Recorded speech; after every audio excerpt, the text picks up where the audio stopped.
play will go under review.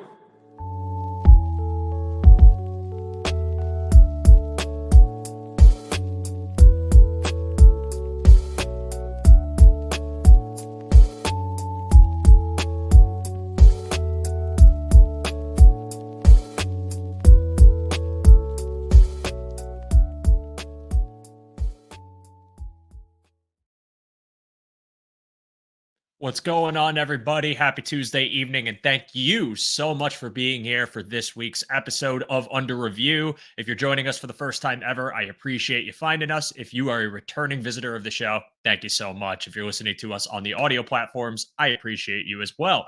Segueing into tonight's tagline, which is Audio Technica, I usually have AirPods in. I totally messed up and accidentally ripped the buds off and have not been able to find the other ones. I had to pivot to a new set of headphones, which is why you're seeing the clunky look tonight. But the show goes on, and friends, what a Tuesday it's been in the Bills community. Apart from an absolutely terrifying, horrific roller coaster of a win in MetLife Stadium in New Jersey as the Bills defeat the Jets 23-20, get a much-needed divisional win. They also make the surprise trade for Amari Cooper, having given up a third-round pick at the most for the vaunted veteran receiver. And that will come up in conversation tonight. But after this Jets game, we move on to a home matchup against the Tennessee Titans, a team that, despite their record, is not a team that I take lightly, and I don't think you should take lightly either. But of course, like any episode, people, I cannot do this alone, and I wanted to bring in an expert to help us get some insight onto this team this season and all the chaotic presence they bring. So joining me tonight is Mr. Easton Freeze of A to Z Sports. Easton, how you doing tonight, my man? Thank you for being here. I appreciate your time. Joe, I'm great. Thank you for having me. I am a fan of the Cover One Sports Network and the great work that you guys do. Been following you guys for a couple years, thanks to a good buddy of mine, Sean Murphy, who's a legend, Bills fan, Buffalo native, who I believe will be watching this evening. So shout out, Sean, and looking forward to talking Bills Titans with you, man. Yeah, man, really excited. Shout out to Sean Murphy. Appreciate the plug. Yeah, man, this is a matchup that for two teams that it seems like have trended in semi-opposite directions. Obviously, we see the Bills, had a skid, come alive a little bit yesterday in a horrific game, but go 4-2. And the Titans, it feels like each game they've played has really, apart from maybe one or two, seemed like they've kept it close a lot. And a lot of that has to do with their defense, which has really surprised me when I've looked at some of the advanced metrics and just looked a little bit more at their depth chart. So just before we get into the crux of everything, and friends, don't worry, Amari Cooper's name is going to come up. We are going to talk about it, but just talk to me about the Titans this year, your overall perspective of them, and really where things you feel are trending in the right direction and where things might have gone wrong that have led to a 1-4 record. Oh, brother, that is such a loaded question.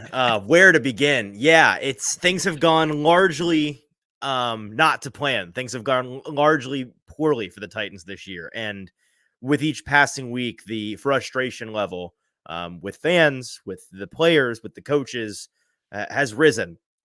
The crux of that being their really disappointing loss last week to the Colts coming out of their bye. Needed that divisional win, needed a win there to get to 2-3 and to, have some semblance of a chance of clawing back into things this season. Now they sit at 1-4, and this week has really been the tipping point for fingers starting to be pointed and difficult conversations on local radio and awkward press conferences where we're all sitting there at the Titans facility, and it's just some tough conversations. It all starts with the quarterback, naturally, as is the case with any football team these days. And Will Levis has not delivered on the promise of the vision that he gave us a glimpse of last year. Mm-hmm. He's really not taken any semblance of a step forward, and that's the most disappointing element of this team, right?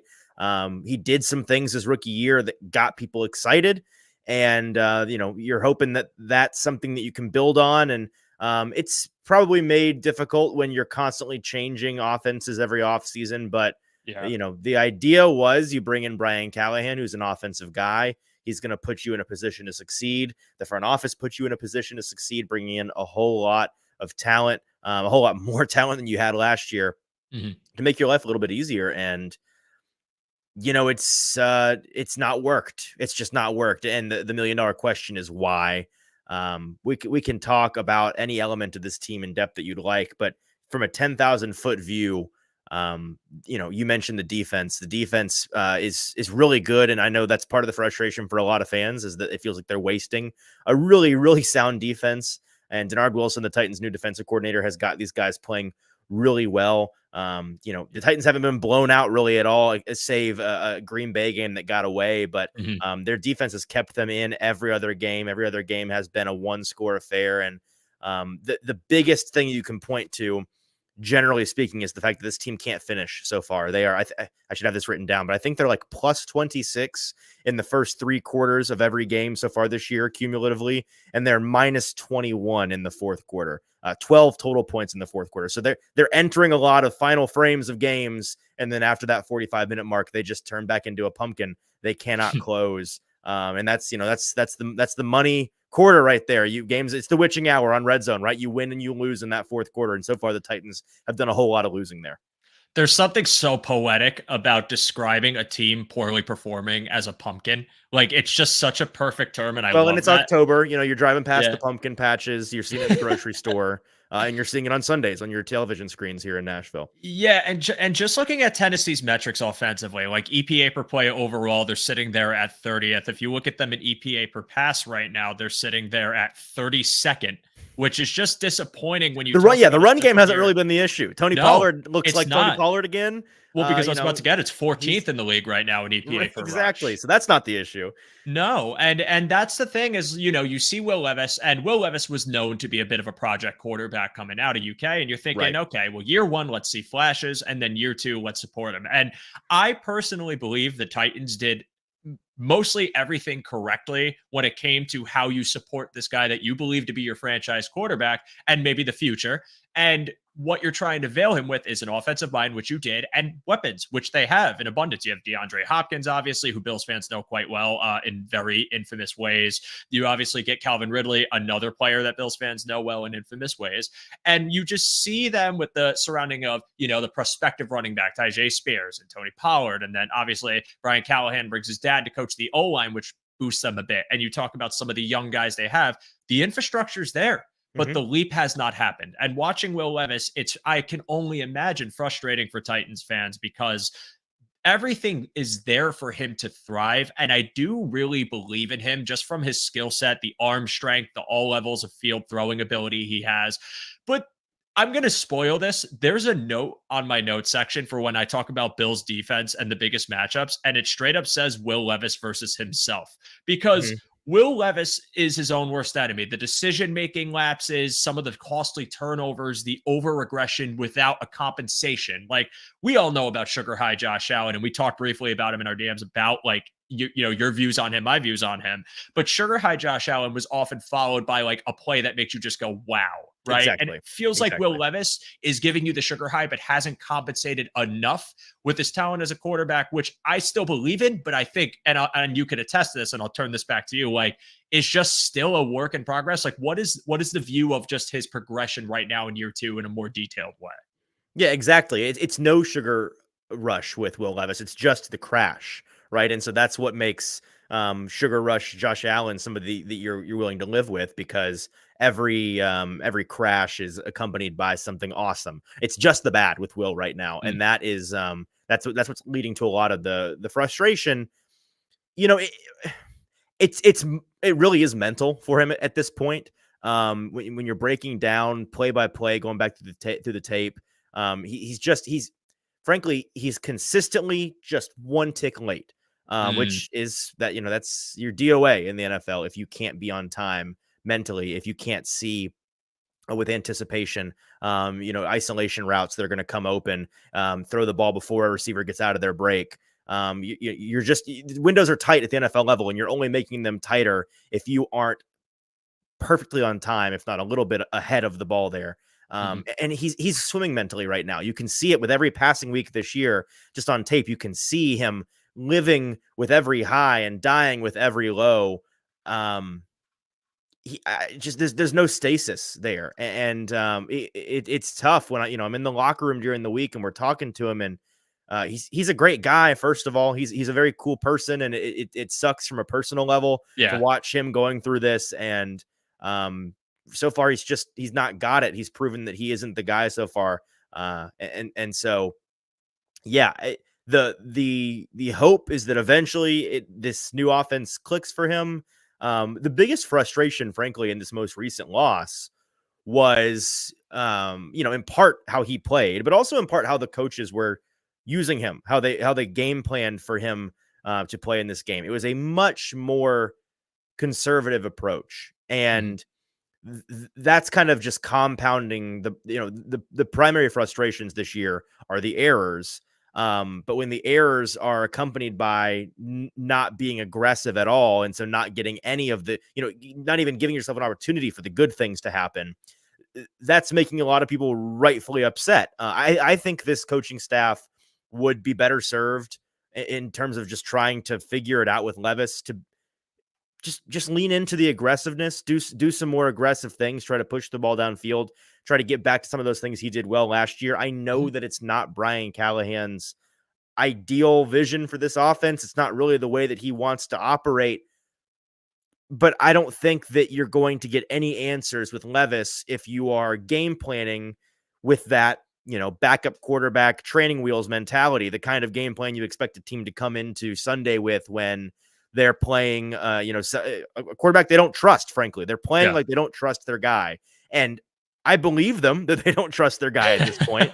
But if you are playing like you don't trust him, you're not even giving him the chance to give you a reason to trust him. Does that make sense? Absolutely. And, that's a great point because you talk about these coaches that come in to help these quarterbacks. And it is so imperative that you find someone who, when you talk about the development cycle of a quarterback, also believes in the quarterback skill set and tries to work with it. And when the Bills had Brian Dable come in 2018 with Josh Allen, there was the rookie quarterback progression of we want to keep things simple, but also we're not afraid to turn it up with Allen. Like his arm is his asset. Let's try to get him comfortable with throwing downfield in the NFL because it might be ugly at first, but the only way to progress is by continuing. And rookie year Will Levis, and I just think back to that Dolphin game, right? Which to me, like, I hope that isn't the apex of his career. I hope there's more in store for him because as much as I love the Bills and maybe don't like the Titans as much, I like good football. So I like good quarterbacks.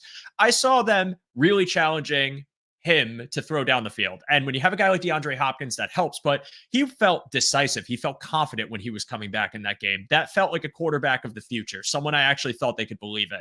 And when you bring in a guy who's an offensive mind, part of it to me has always been I have to make sure that I'm also playing to the traits that will make this quarterback successful. Because again, a project guy, decision making was never the strongest thing, but the athletic traits are good enough where you could make him a good pro. But if you're afraid to just tap into the guy's arm, what good is it? All you're doing is creating a guy that has an extremely strong check down and is still going to make bad decisions. So, Right. like, I totally get that frustration. And like looking at it too, Will Levis, 30th in EPA total for quarterbacks right now at a 5 touchdown to 7 interception clip, 699 passing yards. Like, it's just not great. And I believe it can be better. But if the coaching staff doesn't believe it can be better, what good is it? And, this is the final thing I'll ask you before we get deeper into offense. But is there a risk of Mason Rudolph maybe taking things over at some point this season? I know they did he got banged up in the game, Will Levis, in that Miami game, which is what brought him in. But Right. has there been any consideration of turning to Mason Rudolph as a more full-time or at least like a supplement role while Will Levis develops?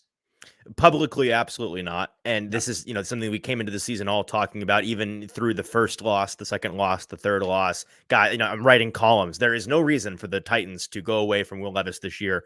It best serves this franchise long term to live or to die by Levis. Whatever result you get is going to set you up for the future, right? If Levis proves he's the guy and you win games, cool, you're moving forward with your guy. If he is dreadful, you're going to lose a lot of games, and then you're going to be set up to move forward without him.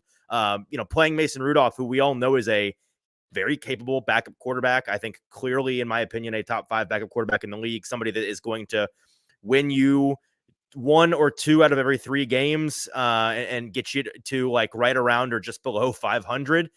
What good does that do you, right? Like in terms of a coach on the hot seat or a GM on the hot seat, maybe it saves your job. And obviously the number one job is to keep the job. So if that comes into play, that's really the question this week. And that's why the narrative has started to flip a little bit from, put your foot down. Absolutely no reason why they should go away from Levis. I stand by the fact that on paper, organizationally, there is no reason for them to go away from Mhm. Levis this year. But when you look Yeah. at individuals, Brian Callahan I can think of 2 reasons for him to go away from Levis this year. And I hope they don't come to fruition, but they could. And the only 2 reasons that make any sense are, one, if you have a locker room on the brink of mutiny, then that changes the picture, right? The intrapersonal level there. You have to consider these other players, if they're going to riot, kind of like what Cleveland is dealing with right now, where every single person on the planet, including everybody in that locker room, knows that the quarterback they're playing is not giving them the best chance to win. That becomes a real issue. I don't see signs of that yet. I'm not seeing any chinks in the armor of when we ask guys, do you still stand behind Will Levis? It's still an emphatic yes, he's our guy. So we'll see if that changes if things continue to be poor. The other reason, which I think is more possible, and I really do hope this doesn't happen, if Brian Callahan has any reason to believe that his job could be in jeopardy if he does not win more football games this year, then obviously that's going to, again, number one job is to keep the job. That's going to significantly influence his decision. Now, if that is a thing that Amy Adams Strunk, the Titans owner, is holding over his head or considering, that makes her a bad owner, in my opinion. And I don't think she's a bad owner. So hopefully she doesn't prove that she is a bad owner by doing that kind of thing. Hopefully that she came into this season with the leadership group and they had a clear understanding that, hey, no matter what this year, here's the plan. We're going to stick to the game plan. Even if everything goes to crap, which it kind of has so far, we're going to stick to the plan. We're not going to get rash. I think that's where they're at, but I don't know. So we'll see. Yeah, we'll see. And I like the point about Amy Adams Strunk, because I think, when she takes the helm and then, Mike Vrabel is kind of the first big move that follows that. And you're kind of sitting like, I wonder what the game plan is. Like, you bring in an offensive coach with this young quarterback, you add all these assets. I'd be absolutely stunned if he was a one and done coach, if it doesn't get better. But I think the real thing they would probably want to see at the year's end is just any signs of progress whatsoever. Now, Will Levis didn't end up being a first round pick like some may have projected. So it's not the worst sunk cost if he doesn't end up developing, but still, you just want to have hope with all these weapons. So I am rooting for the guy, maybe not this Sunday, but going forward in the season, I am rooting for him to figure it out. It's, again, like, I believe in the skill set. I think there's a lot of talent there. And if he could just put it together in an offense, maybe one that's just challenging him to develop and maybe getting him out of his comfort zone from what he learned last year, I think the league will be better for it. And the AFC will just be full of another pesky quarterback to add to the roundtable of pesky quarterbacks who make this conference so difficult. Well, and knowing the way that Bills fans' brains work, I'd imagine most of you are sitting here thinking this would be the week that Will Levis figures it out. Yes, I 100%. I think you're wrong, but I'd imagine that's what's going through your head. Well, guys, remember, if the Bills win and somehow blow out in this game, like, that was the comment that reversed the jinx. So if you're superstitious like I am, I appreciate you. Thank you so much. That was a great thing you did for the fan base. But let's get deeper into the matchup, and let's start out with the offenses. Bills fans, tune in. This is the part where I talk about Amari Cooper. But I want to start with that. Amari Cooper, the trade gets finalized today for the Bills to get him, with the 3rd round pick and a 6th round pick given up. Or I'm sorry, a 7th round pick given up, and they receive a 6, I believe. So this is a move that kind of changes the conversation when you talk about Titans defending the Bills offense, because obviously a big point of conversation with this Buffalo Bills offense the past few weeks, specifically that Ravens and Houston matchup, had been the wide receivers struggling to separate against really disciplined man teams. Yep. This weekend, they are going up against a defense that, again, you look at the Titans record on the outside and see 1-4. But if you look back, again, like you said, that Packers game, Packers put up 30, but it was a late 30 and it was a close game for a while. They hold the Dolphins to 12 points, granted, no Tua, but still, a Jets offense held the 24, which was a late score. Bears held the 24, which was a late score. Nothing about this defense says die to me. And with the Bills receiving core, it was a concern that could continue. But then they go and get Amari Cooper. And that changes things a little bit, because now you actually have like a more stable, veteran, respected route runner that can open things up for this Bills offense. So just real quick, your perspective on that move for the Bills offense, just from what you've seen today, and maybe how that changes the way the Tennessee defense matches up. Yeah, I texted you when this came across the wire, and I love it. I love it for the Bills. It is such a needed move for Buffalo to. They're one of those contenders that you identify as kind of I'd say they fall into that flawed contender category. And most years it's mostly flawed contenders. Like, very rarely do we have contenders who it's like, I don't know what, it's going to take injuries to stop this team. It's going to take flukiness to stop this team. Usually each contender has something that, you can identify as that'll probably be their downfall. With the Bills this year, it was totally that receiving outfit. And I like a lot of the individual receivers on this team. I was a fan of Keon Coleman coming out. I like where they got him in the draft. I thought that the value there was good. I really like Khalil Shakir. I think that he has been an underrated guy that people are starting to come around on. And then Samuel is what he is. He's steady Eddie kind of guy. But you felt like you were missing that piece that kind of pushes everybody else into the correct puzzle piece position. Everybody's playing maybe up one step from where they should be ideally. And I think a Cooper not only gives you that high end wide receiver 1 alpha option that you need, but he's a force multiplier in the sense that he pushes everybody down into clearer, more effective roles. As much as I like the Cooper trade and talking about the, Titans now have to defend Amari Cooper, you're burying the lead here a little bit, because what this does mean is that the Titans get to dodge MVS, which is huge for the franchise, huge for the matchup. I think it changes a lot of things about the way that this game might look. So that's really the story here, is that the Titans don't have to contend with Super Bowl champion Marquez Valdes-Scantling and only have to deal with Amari Cooper on the Bills side of the ball. And I'm gonna call myself out here, because I was fine with that move when they got MVS. I thought it made so much sense. You bring in a Super Bowl winning receiver who came in clutch in the playoffs, a vertical threat. It just didn't work out. And I don't think he and Josh ever truly got on the same page. And the lack of reps being so low in the depth chart in that room, paired with the lack of special teams play, which they very much value on the Bills, it just didn't make for a good marriage. And I wish MVS all the best when he inevitably goes back to the Chiefs or plays with Aaron Rodgers again. But yeah, the Amari Cooper move to me was big, because it's allowing this Bills offense that had trouble being multiple because of limitations from wide receiver, or from the wide receiving core against steady defenses and, like, again, disciplined defenses. It allows them more flexibility. And when you talk about, like, maybe the Bills running 11 personnel, and now you get the beauty of having, like, Keon Coleman and Amari Cooper out wide with the Shakir in the slot and Kincaid maybe either in line or off, that just to me opens up so many fun things you can do offensively, paired with the Bills rushing attack, which is a strength, in my opinion, the strength of the offense right now. Obviously not talking about Josh Allen. So I don't expect Amari Cooper either. And this Sunday's matchup, I wanted to pull this comment up because it was asked earlier, to really, like, light the stat sheet up as far as, like, another 200-yard game or anything. It's not yet, right? Not yet. Yeah, not yet. But also, it's gonna be 5 days off of him arriving in Buffalo at most. Right. They're like, Amari, line out wide and run these basic routes, and let's just see what happens. And that's the glass half full, glass half empty for the Titans from a matchup perspective. It's like you have to face Josh and Amari, which sucks, but if you had to catch them, this is the best possible time to catch them. And it wouldn't be crazy for them to take a week or two really to get up to speed. Now, Amari Cooper's awesome and Josh Allen is awesome. So if they just, immediately work, are we going to be shocked? I'm not, but I'm not expecting it.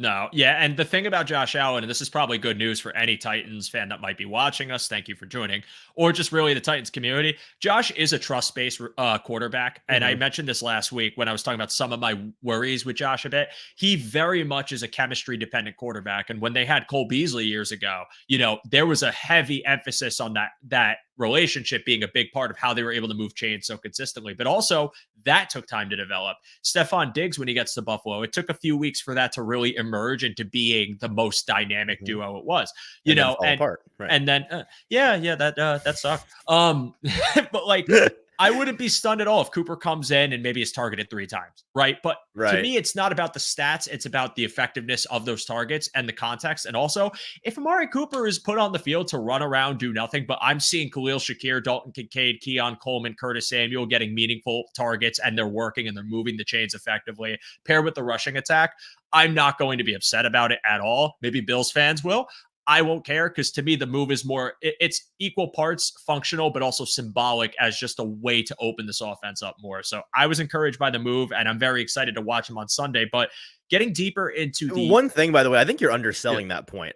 If there really are Bills fans that would be upset by that, I think you should encourage that. Like, Cardio King Amari Cooper this week would be ideal, because if Amari Cooper's on the field, L'Jarius Sneed is guarding Amari Cooper. Like, you're from a chess standpoint, it's night takes night. You're going to open those other guys up to much more advantageous matchups. Because if he's not on the field, it's L'Jarius Sneed on Khalil Probably Shakir, Cole. which Yeah, Shakir Coleman. no disrespect to those guys, but like that's not what Sneed's being paid to do. He's being paid to cover Amari Coopers of the world. So Yeah. they should get him out there to just be a decoy all day long. Absolutely.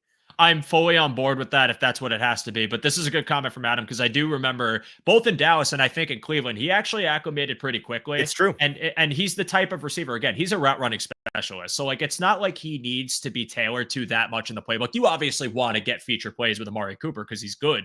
But he's the type of guy that if you're asking me, hey, run this route based on this coverage, he can do it. Like he's got the footwork, he's got the savviness. So that kind of excites me too, because it's like if you asked him to just run a simplified route tree on Sunday, I think he can do it and do it effectively. Maybe not what he did when he was in Oakland at the time, or maybe not when he was just traded to Dallas, but a functional, effective way. But I think you're all over it. If I had to guess, I think it's going to be relatively low volume, extremely high leverage, right? Like 3 catches for 67 yards and a touchdown, just like 3 back-breaking receptions where you're like, that's what you went and got the guy for. Yep. That's what I think it's going to be. And also off script with Josh Allen. Because I mean, like when Josh Allen goes off script, and as you saw yesterday with the throw to Ray Davis, which I just, holy shit, like full disclosure, you could curse. Did you see on the the guy show. that had the bet? The Ray Davis over 25 and a half receiving yards, under 1.5 receptions, and he was just living through that first half. Did you see this? How good? I didn't see it, but like, what was the actual return on that? So it was like plus 6,000. It was like $25 into $6,000, and he was just a stupid bet. And there was a reception by Davis very early after halftime, and the bet died. But this guy, I don't know. He thought there'd be one awesome Ray Davis reception, and for a moment on Twitter, he had everybody behind him. Man, yeah. If they still had Cook in the game, that actually would have been far more believable. Or if they had Cook in the game at all, that would have been a far more believable bet. But it also wouldn't have paid you $6,000. No. That guy was preying on like a hamstring or something. As soon as that was caught, like let's get this guy out of the game, or like a fumble that just takes him out, and they just use Ty Johnson and Frank Gore Jr., who I thought we'd see a little bit yesterday, but didn't. But oh well. But yeah, did Frank Gore have a single carry yesterday?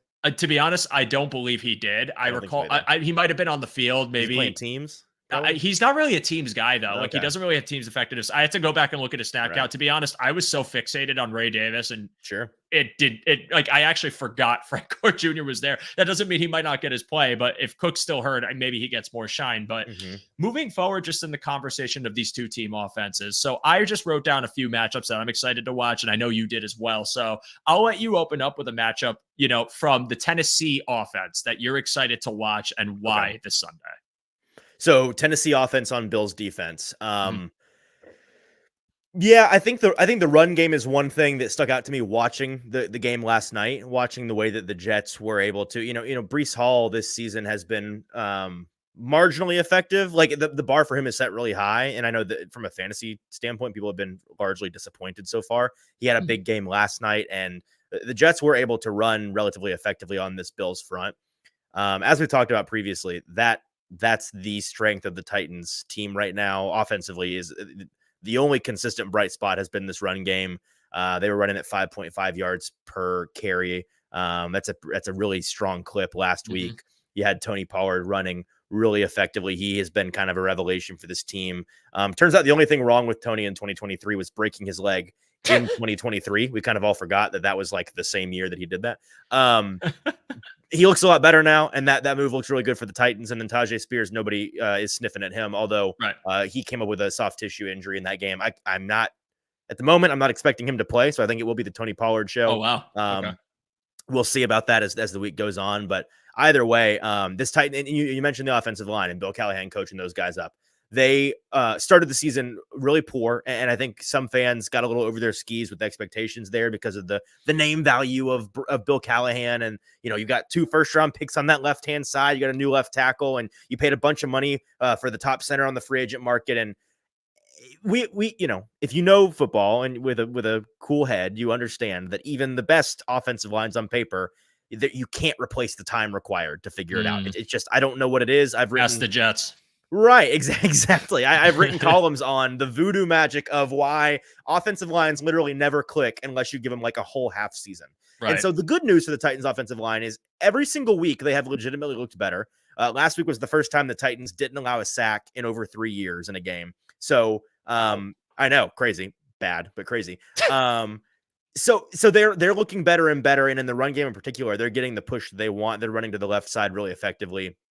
And if the key for the Titans in this game offensively, obviously, is going to be keep this game at bay, keep it in range, right? And we know that in the NFL, styles make fights. We've seen the Titans and the Bills play each other a lot in the past half decade or so, and they've largely been lopsided matchups. It's been the Titans shocking the Bills and blowing them out in Nissan Stadium, and then the last time they met, the Bills beat the Titans even worse up there in Buffalo. And so for the Titans, it's going to be entirely about keeping this game in range, right? Not getting behind the sticks, because if they are and they have to lean heavily on a trailing game script offensively, it could get really ugly really fast there. I think that they're capable of it because of the defensive prowess of this team. I think that they can keep this Bills offense at bay.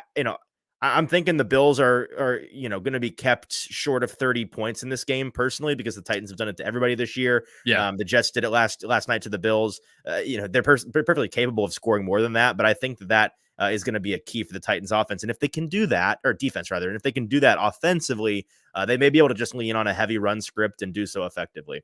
Yeah, I could see it. And, that's interesting about Tyjae Spears, because I actually wasn't aware that he was hurt. Like, it was significant enough for him to potentially miss this week. So Right.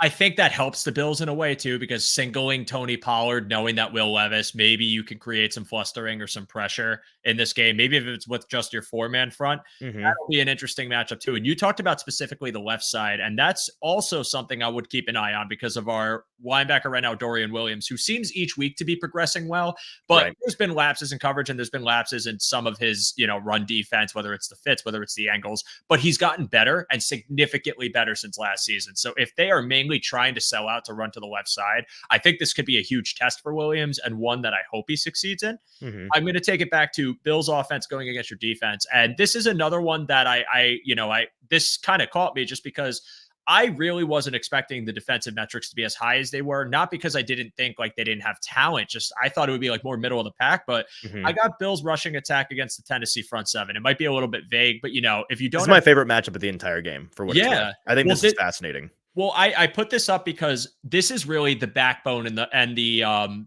almost the DNA of this Bills offense. And you see the past 2 weeks to go up against the Ravens front, which is just should be illegal. It's that good. The Texans disciplined front seven with really athletic linebackers that just take this rushing game. I don't want to say take it away in the Texans game, because James Cook ran effectively. That felt more like Joe Brady pivoted off of it a bit earlier than I would have liked. But really, when the rushing attack for the Bills is neutralized, be it by decision making or be it by actual effectiveness of a defense, that's when you see them start to enter problems because of what I said to you before, that wide receiver room just having trouble separating. Maybe it's different now because of Amari Cooper. Again, maybe that changes this formula and they are able to be more effective through the air constantly with more attempts for Josh Allen just because of his presence. But let's just say it needs to gel, and it's not perfect right away. And that those lapses are still kind of happening a bit. Maybe Shakir's still not 100% from his ankle. Maybe Samuel's still not 100%. That's when I think this rushing matchup really becomes pivotal, because I'm looking at this Tennessee defense that has the 9th fewest rushing yards per game, 3rd in overall rushing EPA allowed. So like they're stellar, and they're running the 6th most light box percentage right now. So it's not even like they're running heavy boxes a ton. They keep it light, but they just crash down on the run so effectively. And I think a part of that has to do with the absolute monsters you have on the interior D. And I have to Rick say, Wall. I have to say, I'm on record to say I did not want T'Vondre Sweat. I was against him in the draft. I actually saw Titans fans were too. Let me tell you, they repost some dude's that. apology video, and that was absolutely incredible. The guy that had to get the Sweat jersey, incredible. What did he say? He's a sweathead or something like that. My favorite part of that video is where he goes, "I was a moron." Which I clipped him, saving forever to use against him. But yeah, a lot of people. I mean, he was not alone. A ton of people hated that pick. This is my biggest win of the year for sure. That I fell in love with T'Vondre Sweat when I went to the Senior Bowl in February. Just because it's funny. Everybody in Titans media that was physically there at the Senior Bowl and watched him operate came away loving him and defending him throughout the draft process. And those that largely weren't a huge fan. He's just one of those eye tests, ball don't lie kind of guys where I totally get that on paper there were red flags and concerns that largely apply for the most part in the draft, character concerns, dedication concerns, weight concerns, ability to be versatile enough in the pass rush, 3-down player, that kind of thing. But if you just watched him in person and then you watched the college tape, you had to come away saying, I understand that usually it's the case, these are bad things, but he's an exception, guys. He just is. And so far he has been for the Titans. And then of course, Jeffrey Simmons, you're right to be keying in on the interior run being a real, that by far the number one, not close strength of this Titans team on either side of the ball is defending the run interiorly. A little stat for you here from Next Gen Stats, because the Bills so far have had a really advantageous time running in between the tackles. They're getting a push and giving their runners free access beyond the line of scrimmage without being contacted. The Bills rushers have been contacted behind the line of scrimmage at the third lowest rate on rushes between the tackles this season, only 26.5% of the time, while also averaging 3.5 yards after contact per carry on those tackles between those carries between the tackles at a 6th in the NFL clip. But of course, against the Titans, they have the league's best inside run defense with the lowest yards per carry allowed and the highest success rate in the league. So I'm not saying the Bills can't run on the Titans, but they will have to do so outside the tackles, which you can do on this Titans team. All of their explosive runs allowed this year, running the ball, every single one has been outside the tackles. So do that would be my advice.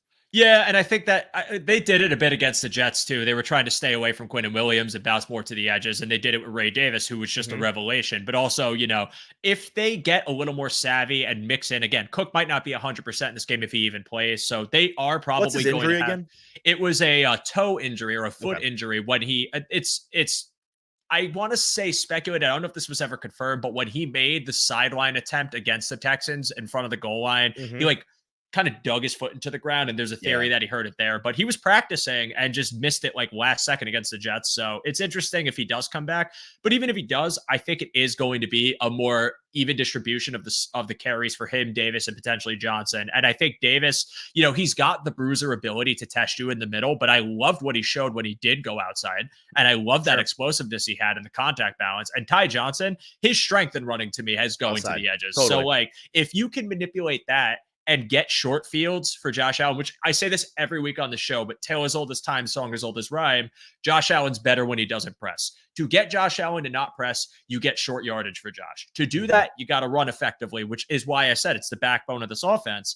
And I think they can do this, but not up the interior, because those men are large and scary, and they do bad things to rushers. And I don't want to see it happen because, again, I eat crow. Devondre Sweat has been impressive. The motor's been there. He's got juice in the run defense, and he's got juice in the pass rush. And that was kind of the thing about me that I was worried about, was I don't know how he's going to do as a pass rusher in the NFL. I'm not saying he's been all world or anything, but I knew he could stop the run. I just didn't know he was going to be able to be this good at it. And it's changed. Right. Is he going to be a standard nose tackle was the concern. Totally. Yeah. So they're a very big threat, and that's the matchup I'm watching, including the linebackers, but really that front line and those DTs. If the Bills can get movement on the ground there, I think this is a great day for Josh Allen and the Bills passing attack. Because one thing I did notice, and I'll take this to my next one, and then I'll flip it back to you for another point. Can I ask you one question? I don't mean to derail you real quick. No, absolutely. I'm curious. So you talk about the Bills' run offense being the backbone of their success. Has there been a game this year so far where they've really been stifled running the ball, or have they had success in every matchup? The Baltimore game. Okay. I will say this: truly stifled, no. I actually think in the Baltimore game, what ended up happening was game script kind of made it where they had to throw a little more and press a bit more. But in the second half of that game, after they got that touchdown because of the explosive throw to Shakir off script, and then they eventually, got I think it was a Johnson edge run for a touchdown. They were moving it pretty well with Cook, but it felt like there was a problem where they just, again, they got away from it because maybe they felt the need to press because of the deficit they were in. And then, of course, the trick play from hell happened and completely wiped away any semblance of competent. Please don't get me started. And then the Houston game, James Cook averaged 4.1 yards per carry. But in the second half, Houston started keying in on the first down runs, which were a bit too predictable, and took it away. And the long fields did make Josh have to press and kind of play into that deficiency they had in the wide receiver room. So in the games where they can run and run effectively, they are unstoppable. They are just straight up absolutely impossible to defend because Josh just has the full field at his disposal, and they love going for it on fourth down. People don't think Sean McDermott's an aggressive coach. He is in fourth down situations, even sometimes too aggressive. So, like, they will up in your own end zone at the end of a game when you should be salting away the clock. Maybe a little bit aggressive in that department as well, Joe. You should. Hey, listen. We were trying to do you a favor. All right. We were trying to help the Titans. We were like, hey, we're going to listen. Well, sure. I guess. I guess. We Titans fans were rooting for the Bills in that game. It hurts. Guys let us down. So that was tough. That was a tough conversation. And listen, my Sean McDermott, I have been out on him before, willing to move on. He won me back over with the 5-0 stretch because his defense played so well. That game was just brutal, and we could talk about that all day, but ultimately the Bills just won. The vibes are good. I don't want to dig up those I'm sorry for bringing it up. It's all good. But the other point I had in translating to the other, key matchup was really just Josh Allen versus the Tennessee pass rush, because the pass rush for the... What pass rush? They're 27th in quarterback pressure percentage. They're 26th in sacks, and they don't blitz often either. They're 28th in blitzing percentage. So pressure has not really been a thing the Titans front creates for Josh, which is why I think if you marry these two matchups where the rushing attack is effective, going outside away from these DTs and able to move, a 3rd and 5 for Josh, I find he's just going to have a lot of success to be able to diagnose the field. And now if you do believe in Amari Cooper translating quickly, or just his presence benefiting the receivers, they could sustain drives. It might be a game that's low scoring and they might not score 30, but it might be a game where they control time of possession so well that they don't need to score 30, akin to maybe that Miami game. And those are my biggest matchups for it. I'm curious to hear your other one versus Buffalo's defense. Yeah, so just a quick comment on that. The pass rush, that doesn't really exist largely. To defend them, sort of, I will say that they have faced a lot of quarterbacks this season that either by nature or by game plan have gotten the ball out incredibly quickly. Malik Willis against the Packers got the ball out in a league leading time that I think it was like 2.37. I have to interrupt you real fast. Sure. What was watching that game like as a Titans fan? What were the feeling? What were the emotions? Because I saw that game and thought he was going to get destroyed. And I don't understand. I apologize you are welcome to rant. I mean, it was I'm gonna can this one as well, man. It was classic Titans. In hindsight, it should have been predictable.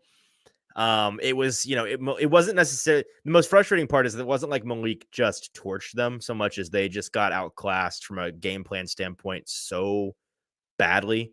And they also, I think it was easily their worst defensive effort of the year. Just one of those, it was a perfect storm for utter embarrassment. So tough, but back to my point. Sorry. You're good. That was fair. I deserved that after the Texans thing.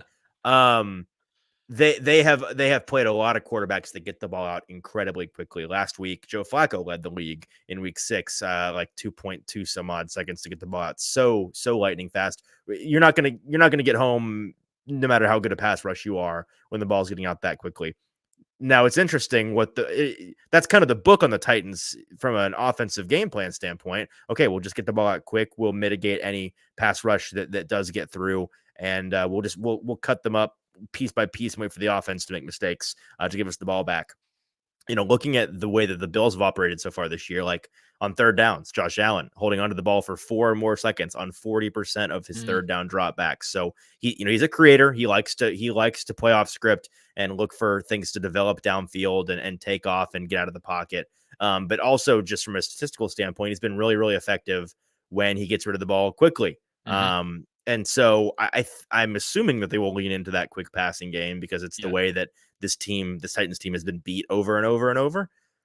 But we'll see, because if he does hold on to the ball longer and give the Titans really the first chance all year they've had to have an effective pass rush, I'm honestly just curious to see what it looks like. And real quick, there's a myriad of factors that lead to this, but right now he's sitting 9th in the NFL with time to throw at 2.89 seconds. So he's he's not getting it out the fastest in the league, but again, that's a pairing of like his off script plays too. I Totally. think when they're decisive in their attempts to get the ball out quickly, they do have success. And this is a team that really the strength, especially when you talk about the receivers in my eyes, has been maybe the more like slot heavy approach they kind of have when you talk about Shakir and Curtis Samuel and their running backs in the mix. Like when they have to get them involved, they get creative with it. And if they're trying to stave off a Titans D line that they feel maybe could get pressure, that's a potential, but I am curious to see how they attack that. Well, I just stumbled into this. How about this? Josh Allen leads all qualified passers with a plus 0.47 EPA generated per dropback on quick pass attempts this season, which are under 2.5 seconds. So I'd imagine they lean into that. 7.2 yards per attempt, fourth highest on quick passes. Just do that.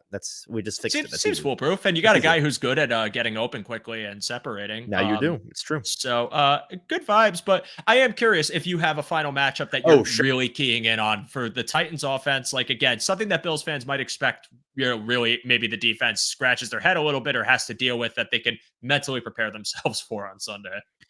So this one is not entirely serious. Let me just go ahead. So I told you before I came on today that earlier today, preparing for this show, I made a list of reasons the Titans could win this game. And I'd like to share it with you, if I may. Go for it, man. If I can find it here. He did say, I think you said you had to say it without laughing. Which I said I made a list of reasons they could win, and not a single one of them is easy to say with a straight face, to be entirely fair to the Bills fans listening. But here's the list of reasons. Again, these are all varying degrees, not serious, but it's maybe, I don't know. Number one, it's the NFL, right? Anybody can beat anybody. So just kind of leaning on, sure, why not? Maybe just something crazy happens. Number two, kind of along those lines, almost every bad team in history of football, in the history of the NFL, has won at least one game that they had no business winning. And so like eventually the Titans are going to jump scare somebody. Maybe it's this week. I don't know. That's just again, just banking on hope and fairy dust. And I don't know what else exactly, but it does happen. We've all seen it happen. So maybe Number three, the Bills could cheat and could be forced to forfeit. That's, there's a lot of time between now and Sunday. So as Spin promptly comments here with this weekly banger, Titans can win if the Bills forfeit. Right, Spin, so it sounds like you're all over it. He's confident. Yep, Spin's all over it. That's also a possibility. Number four, God forbid, knock on wood here, but the Bills could just have the worst injury luck of all time, and they could all die, and the Titans play a JV squad. That would be helpful. Not wishing this at all. I know you're not. It's all good. Putting it out there. Number five. Here, this is where things get to my point here. My actual answer for you, the offense versus defense matchup. Like I mentioned at the beginning of the show, just no matter whether it's a good new offense or a bad new offense, most offenses that undergo a ton of change in the offseason, you see a ton of personnel overlap, and you get new coaching staff and guys learning a new scheme. All of these moving parts, they largely take time to gel, and we've seen in the past them just click, right? And the ultimate example, again, I do not think this is going to be the case with the Titans at all. But the ultimate example of this was Brady with the Bucks, year one, right? A lot of new pieces. He's new, coaching staff running a lot of new things, and they were 7-7 going into their week late, or their late, what was it, week 14, 15 bye, just barely in wild card position. And then they come out of their late bye and they win every single game until they win the Lombardi Trophy. It just clicks eventually for new offenses with so much new things. I do think that there's a possibility. Again, better is a relative term. So they could go from completely dysfunctional bottom of the league in metrics to like average. I do think there's a possibility that the Titans' talent, and they do have talent on this offense, right? The offensive line, there are some real pieces.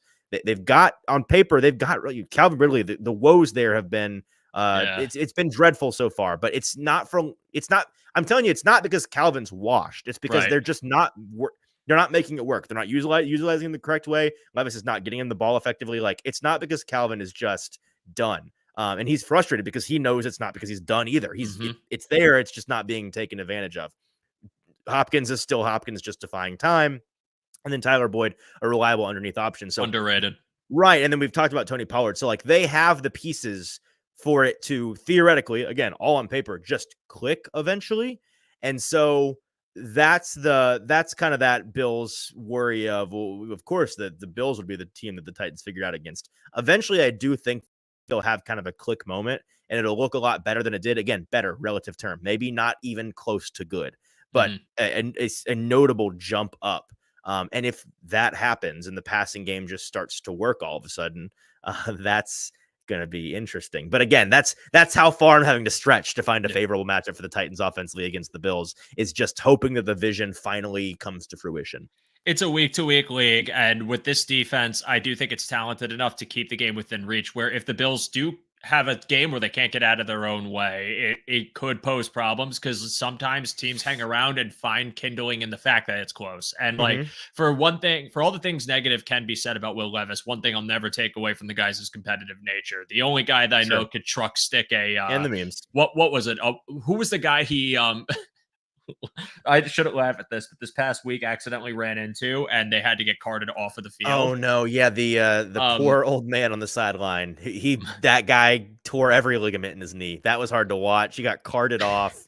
I had a lot of people texting me that like weren't paying close enough attention to the game because they saw Will Levis in a headline and the picture of a guy in the cart. They're like, "Holy cow! Like, why is Will in an air cast? Why are they casting? Or why are they carting him off?" Like, no, Will did that to a guy. That's not Will.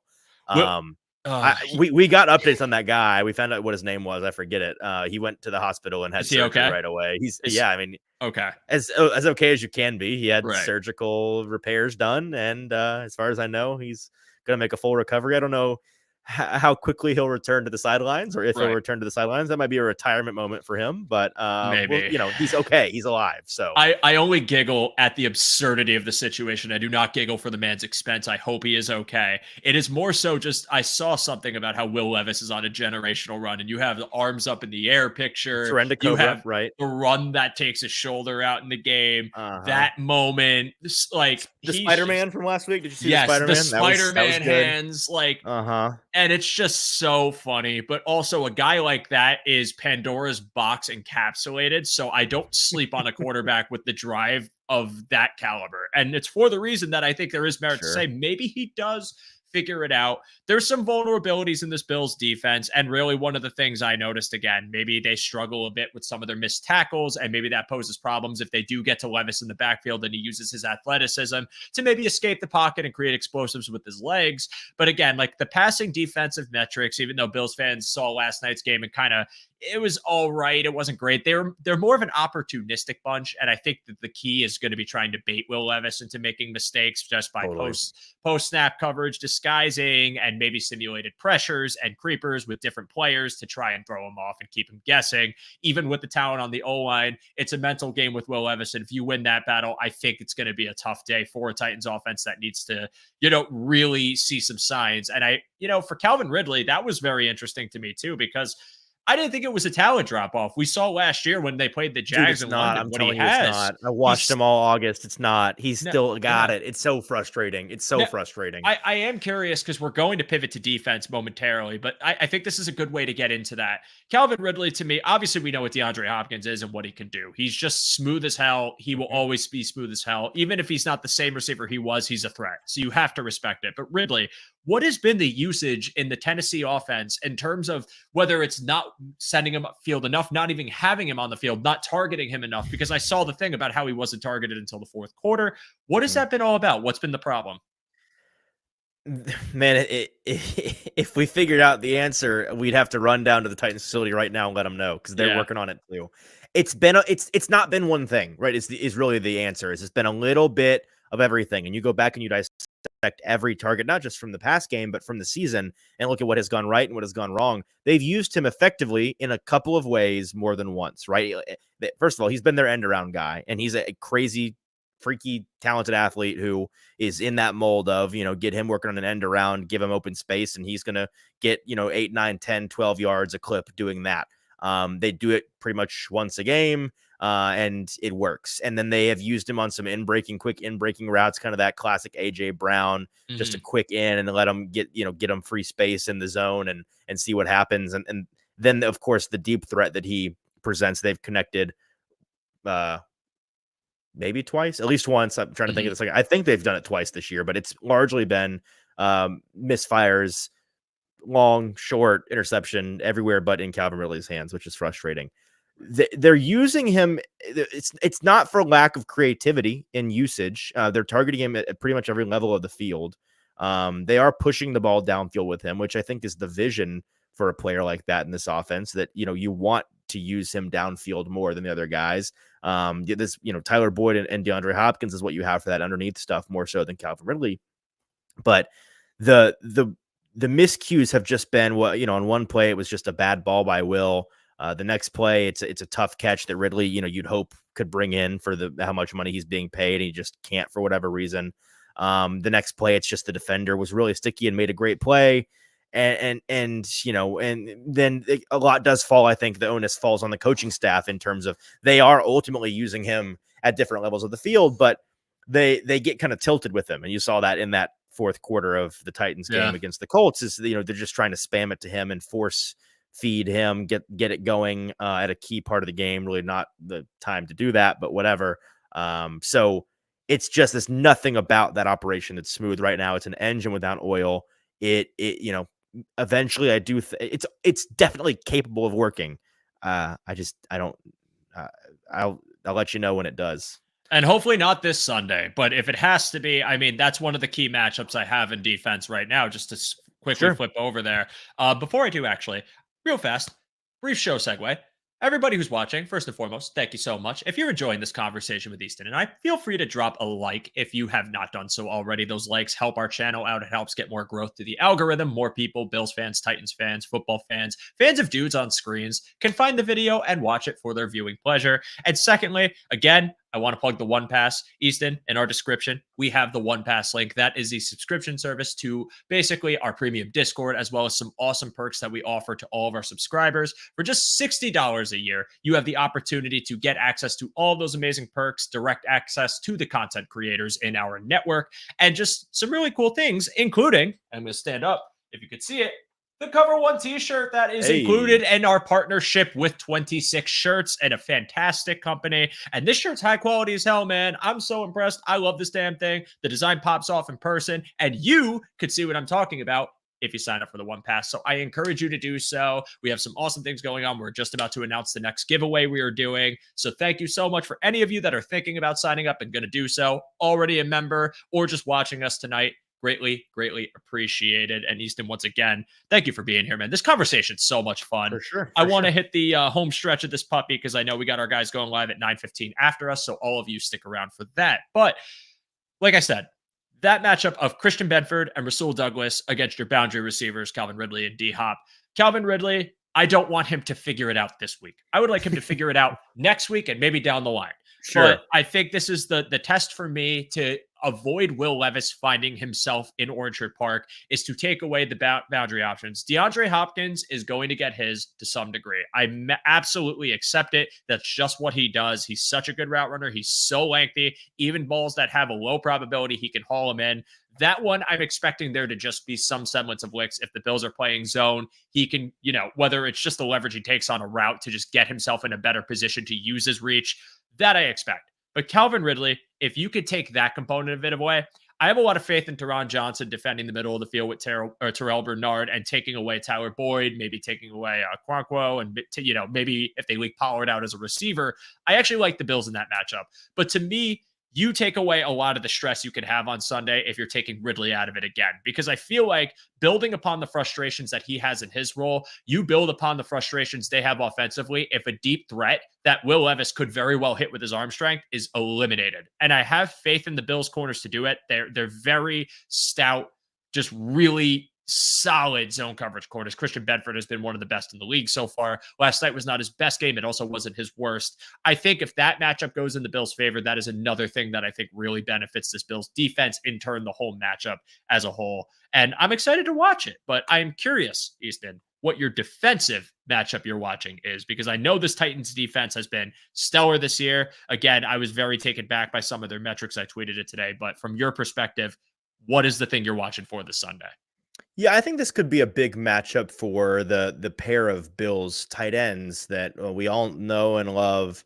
I think Bills fans may be slightly underwhelmed by Kincaid and Knox so far this season, if I'm reading the tea leaves right there. But they're really talented players, and against this Titans team, the middle of the field is there is real estate on the market there. That this linebacker group has very clearly defined strengths and very clearly defined weaknesses. They're ultimately a group of heat-seeking missiles, and in the run game and getting downfield and being used in exotic blitz looks, they're super effective. Mm-hmm. But when it comes to playing in coverage, when it comes to catching running backs and tight ends that are used in the intermediate show at times. And so I think that the Bills can exploit that in a big way. It's going to be a lot of onus on those linebackers and safeties to play stout against those guys, because if you give them an inch, they will take a mile. They're a really talented group. Yeah. And I would not be surprised if we see some running back or tight end receiving overs this week, because that's kind of been the Titans' defensive MO so far.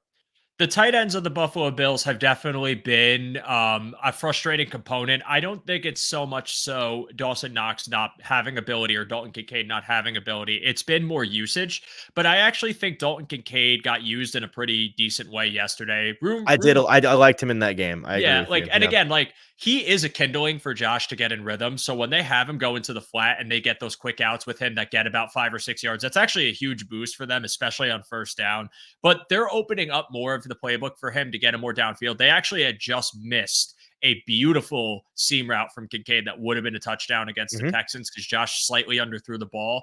There's usage for him, but what I really want from the Bills, just to, kind of counter that, is them to lean on 12P a bit more, something we've wanted for like a year with these two tight ends. Sure. Not even just for the fact of Dawson Knox can be on the field and can catch, evidently yesterday when they scored the touchdown on it, but also because Kincaid is still improving week by week as a blocker. It hasn't been what we wanted yet. I don't think it's doomed, but when you offer Dawson Knox with him, all of a sudden you're getting a matchup where maybe Knox, who's expected to block because he's been blocking so much, now leaks out for a route, and there's a matchup there because Knox can win against linebackers and nickel corners. So I'm curious if the Titans defense sees that first and foremost, and if they do, how they defend it, because if they can't defend Knox, I actually think Josh can go to him even just, a few times, not all game, but like really a significant enough way where all of a sudden they're realizing we don't have the matchup we want. And that opens things up for Kincaid, who might be able to get a more favorable one eventually. So that's interesting you bring that up. I mean, any other things you can think of with this Titans defense before I go back to my really final defensive point? The one thing that is not so much a prediction on my part, but just something that I'm looking at in this game is the way that, to circle back to the matchup that is going to be Sneed and Cooper, as much as Cooper is on the field in this game. Sneed has been disappointing, frankly, so far for the Titans. Not bad. Like it's on grading on a scale, right? Because you pay him to be a superstar. And has he been a, by standard cornerback expectations, a bad cornerback? No, he's just been a lot more average than what you're paying him to be. And it's been pretty up and down, and he's gotten really lucky on a handful of deep shots this year that are touchdowns all day if only the quarterback connects. And somebody like Josh Allen is liable to connect on those more frequently than, Snoop Huntley might, for example. So him having a bounce back game from what, in my opinion, was his worst game of the year against Indianapolis. He was targeted a lot. He was picked on. He lost most of the reps on which he was targeted, especially down the stretch of the game. It was really high leverage situations where he, there's credit due to the offensive player in a lot of these situations. Just, Michael Pittman just making a play. It happens, those guys get paid too, but you paid him to win those. You paid him to, at least win some of those. And so far, it's not been a lot of winning. He's not had a lot of breakups. He's not gotten even close to having an interception this season. And unlike other star cornerbacks, who are like, well, they don't get ball production because they're not targeted. He's been the most targeted cornerback on the Titans team this year, just by the numbers. And it's been effective for the most part. So he needs to have a big bounce back game. And against Amari Cooper, there's an opportunity there for him to prove why they're paying him as much money as they are. Unlike some other players on this team where with Levis, it's really just blind hope and faith at this point. Somebody with like Sneed, my faith is not shaken. That we know the player that this guy can be. And I do think that he's somebody that gets better as the season goes on. He'll get more comfortable in the scheme. I'm not worried about him putting it together. it's just like time to put it together. Let's get on that train. We paid you to be a top end corner, not just a corner figuring it out all season. And Totally. you're hoping that it's not the path of like the JC Jacksons of the world, where it's like they get that big contract and all of a sudden it's like they are just not the same player. Totally. But I think he's more talented than that. I think he has the opportunity to figure it out. But like it just goes to show you how much it matters when, you know, you get these free agents and, you know, on paper it's a great name, but does the name translate? And I actually had some conversations today with, you know, Jets fan coworkers about Tyron Smith and their O-line that we talked about earlier and how that is going to take time to gel, and it's very clearly not gelling yet. I don't think Tyron Smith is bad and forgot how to play football. I think he's in a new scheme, and it's taken time to learn, and I think the same thing can be said about Sneed, who played for Spags, who played in this Chiefs defense that had a system, went to Tennessee, and there's nuance. There's differences in the verbiage. There's differences in what they're expecting out of him, where to be, and maybe the mental part of his game hasn't caught up to his physical traits, and that's what you're seeing right now. Do the Bills try to exploit that with Cooper? I would think they do. My whole thing with Amari Cooper is also how ready is he to block? And, you know, what's the blocking ability look like when he's in Cleveland? Because that's a big part of what they asked for their receivers too, is to have the multiplicity of being a blocker and being able to run routes. Cooper in his first game as a Buffalo Bill, I don't suspect is going to be getting down and dirty that often, as cool as that would be. So it probably is going to be more pass specific and obvious passing matchups where they go head to head. And if you have Cooper winning that matchup, I would be concerned, but I think Sneed has all the talent in the world to keep up. And that's one I am going to be watching closely. And I'll just take it back to the final defensive, you know, matchup I'm really watching besides Will Levis versus himself, which is like Will Levis looking at a crazy decision like the Green Goblin mask. But it's totally every play.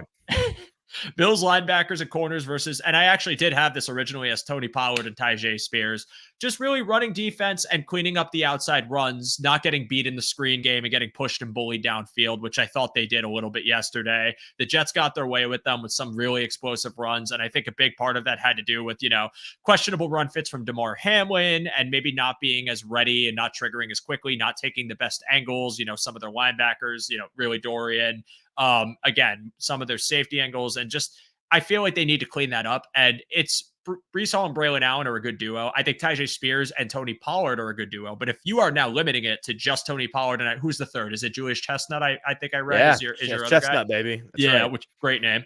Great name. But out if of you're Sacred Heart University, Julius Chestnut. Really? That's right. Really? A Connecticut guy? I am a Connecticut alma You know mater. where that is? You're the first person I've ever told that to. That is knows 15 minutes from is. where I went to college. I went to Quinnipiac University in Rock Connecticut. on, man. Well, hey, Julius Chestnut, man. he's a legend in those parts. Connecticut legend, even though I'm not from Connecticut, went to school there. I'll show up to Sacred Heart because this is the only time I'll probably ever mention them on this show.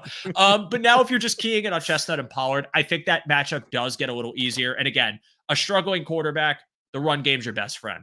That run game non-existent, and where Tony Pollard is subjected to short gains or maybe just limited backfield passing options to try and spark anything, you shut that down.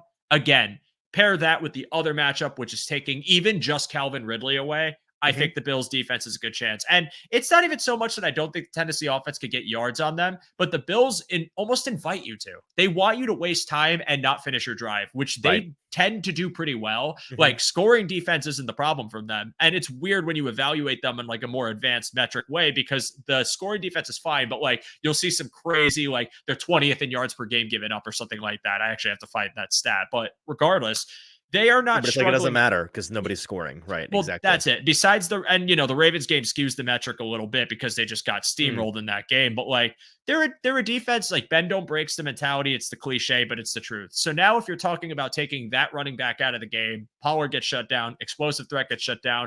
I see you in a situation where Tennessee offense is really fighting for field goals and not being able to kind of do the most with their time of possession, which I think the Bills will also try to take away. Again, just with their style of play, for the fact that if they want to run and they're running effectively, bleeds clock, keeps the efficiency going, and it helps Josh Allen. So those are my biggest defensive matchups. Easton, we're going to wind this down. I am going to just ask you for your final thoughts on Sunday's matchup. Anything you could think of before we call it a night. Yeah, man, the Titans are a desperate team. And the most dangerous animal is a desperate animal, I suppose. So if you're looking for reasons to fear the Titans, that's the department you need to be looking in, is that the things that maybe a coaching staff would wait to get into in their bag until later in the season. The Titans may be reaching for those a little bit earlier. And so, you got to be ready for anything. The Titans are embarking on leg one of 2 of the road trip from hell. Going 1-4. Now they face the Bills and the Lions both on the road in back-to-back weeks. They're looking to steal one of these games. I'd imagine in their heads, they're like, we have to steal one of these games.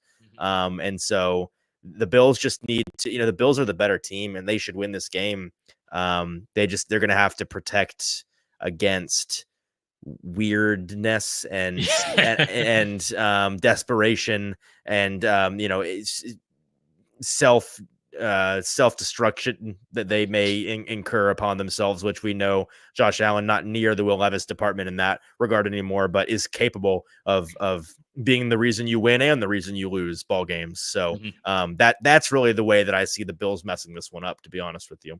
Yeah, they got to get out of their own way. And if they play, this is the game where you shoot yourself in the foot, you can get punished. We're not talking about a Titans team that's 1-4 because there's just devoid of all talent and it's just a mess like last year's Panthers. You're talking about a team, and even then that team had a good defense, but the Titans this year are a team that just hasn't figured it out. And it's not defensively. So that offense can punish you if they have any semblance of rhythm. And my final thought is this Bills team, Josh Allen, in the locker room, post-game speech, had said it's a short week. We're turning it around quickly. I am happy to have heard that because you do not take a team like this lightly. And, the term trap game is one I hate, but it is a game that could be that if you're not prepared. So I hope that they're sending it in, really studying that defense, which again, I think is underrated, but also just doing everything they can to make sure that an offense that hasn't found its footing doesn't find it this week and can find it anytime in the future, because this will be the one time we play you. So final thoughts on this, but Easton, again, just awesome convo. You were a pleasure to have on here and you are welcome back. I really got to get you back on the show again, man, even just to talk about Titans Bills matchups. Let's do it, because you crush it. And, I've learned a lot about your team. I'm wishing you the best of luck. I hope the Bills win it, but along the way, the rest of the season, hoping for the best and for Will Levis to find it out. But for the people who are watching the show, again, haven't checked you out yet, maybe haven't followed you yet on Twitter, this is your opportunity to plug everything you got going on, where they could find you and what you're doing. Yeah, man, throw me a follow on Twitter at Easton Freeze. Real simple there. Not just for the Titans coverage, which you may not care a lick about, but during the offseason, I do a ton of draft coverage. I'm at the Senior Bowl and I'm at the Combine, and that's all non-denominational. So you can follow that as a Bills fan or as a Raiders fan or whoever you're rooting for. So throw me a follow there. And then if you want to read any work that I have this week previewing Titans Bills, which I'll have plenty of written, you can do that at A2ZSports.com. Search my name or search the Titans. You'll find all my work there and be able to read maybe from the Titans perspective what this game is going to look like. Right on, man. Yeah, no, he's a great follow. And again, all the work he's done, both in the draft capacity and for his own team, is really stellar. And if you, as a Bills fan, too kind, Joe, too kind. It's genuine, man. Like, that's why I followed you and why I wanted you on this show. And really, like, I've always been a believer as a Bills fan to follow your contemporaries, follow, people who report on the other teams, fans of other teams. It gives you perspective. It shows you so much. And I learned a lot about Tennessee and honestly, the Legarius Sneed factor of it from you. So I do appreciate you being here, taking time out of a busy schedule to join me on a Tuesday evening. For me, guys, at Twitter, at @show_DeRosa, where I tweet about football and random things that you probably don't care about. This was an absolute blast, and we'll be back next week. Good vibes in the Bills community right now. I hope they keep it rolling. And for the Titans, after this Sunday, I hope that they figure things out as well. Because again, there's history there, there's a rivalry there, but right now, when it's only one of the two that seems to have their footing to some degree, it's not as fun. So I'm hoping they figure it out for the sake of more entertaining times ahead for you. But that's it for it, guys. I appreciate all of you being here again. If you want to check out the description, the OnePass sign-up link is there. Give it a go if you are interested. A lot of great perks there. Drop a like on this if you enjoyed this video. Share it with your Bills fan or Titan fan friends. Feel free to check out the rest of what this channel has to offer. At 9:15, you will catch Greg and Aaron going live to preview this matchup in depth and talk about the Cooper trade in depth. Ton of fun. Easton, thank you again, man. And for us, we are out. Oh, and for our podcasting folks, 5 stars, check us out, Apple, Spotify. I encourage you to do so. We love getting your listens and we appreciate your time. Have a great night, everybody. And as always, go Bills. We will see you soon.